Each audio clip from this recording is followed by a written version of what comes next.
A Mongol sapper hunches under a thick cowhide barrier, driving his iron chisel into Kaifeng's towering stone wall. Around him, his fellow engineers labor inside carved recesses at the base of the fortification. Protected from arrows, shielded from boiling oil, concealed from the garrison above, their leather canopy is 3 layers deep, capable of withstanding anything the desperate Jin forces can drop from the battlements.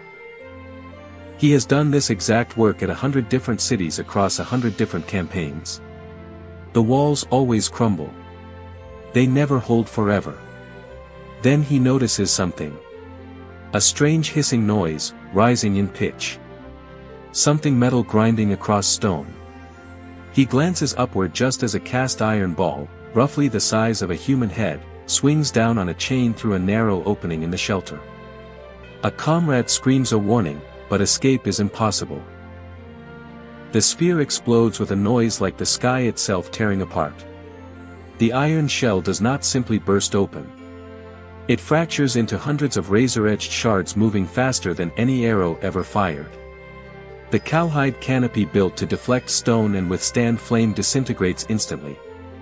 The fragments rip through lamellar armor, through muscle, through bone. When the dust and smoke settle, nothing remains of the sappers or their shelter. Absolutely nothing. The Mongols have never witnessed anything like this before. And the Jin garrison has many more waiting above. The year is 1232, and the most feared military force in human history has encountered a wall it genuinely cannot overcome. The Mongol Empire, commanded by Ogedai Khan, son of Genghis, has been waging war against the Jurchen Jin Dynasty of northern China for 21 brutal years. Beijing fell to Mongol forces in 1215. Following that defeat, the Jin capital was relocated to Kaifeng in Hunan province. For 2 decades afterward, the conflict ground forward relentlessly. By 1230, the final outcome appeared almost certain. The Mongols had refined siege warfare into a precise science, incorporating captured Chinese and Persian engineers who taught them to construct massive trebuchets, towering siege platforms, and effective undermining techniques. In 1232, the renowned Mongol commander Subutai, a veteran of campaigns stretching from Korea all the way to the borders of Vienna, the architect of battlefield victories that permanently transformed Eurasia, concentrated his forces against Kaifeng. 2 Mongol armies under Ogedai and his brother Taoyui had previously crushed the primary Jin field army at the engagement known as Sanfeng Mountain.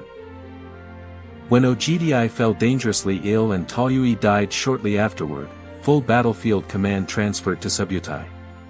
On April 8, 1232, his assembled forces encircled Kaifeng entirely, establishing siege perimeters extending 87 kilometers around the enormous city. Inside those walls lived over 1 million people, including civilian refugees and roughly 40,000 combat defenders serving under Emperor Aizo. Standard Mongol siege methodology called for systematic destruction. Starve the population, hammer the defenses with trebuchets, undermine the walls, then allow plague and desperation to accomplish what direct assault could not. Subutai had executed this formula successfully countless times before. But Kaifeng's defenders now possessed weapons the Mongol forces had never encountered on this scale. Gunpowder had existed throughout China for several centuries. Fire arrows, simple projectiles with gunpowder bundles attached, had been deployed in warfare since at least the 11th century. Lightweight bombs constructed from paper or hollow bamboo had startled and confused enemies for generations using noise and flames. But these remained primarily psychological instruments, weapons designed for terror rather than destruction. They rarely produced casualties in meaningful numbers. The Jin military engineers stationed at Kaifeng had introduced one critical innovation that would permanently transform the nature of warfare. They enclosed gunpowder inside cast iron.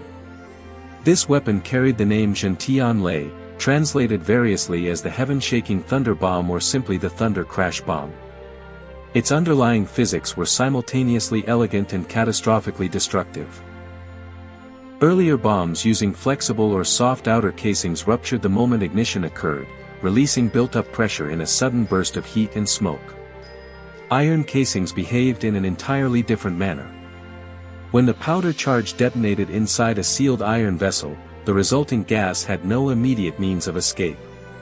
Pressure accumulated to staggering levels, hundreds of times greater than normal atmospheric pressure, until the metal casing failed completely and violently. The iron did not merely crack or split open. It exploded outward into hundreds of jagged, irregular fragments moving at lethal velocities in every direction simultaneously.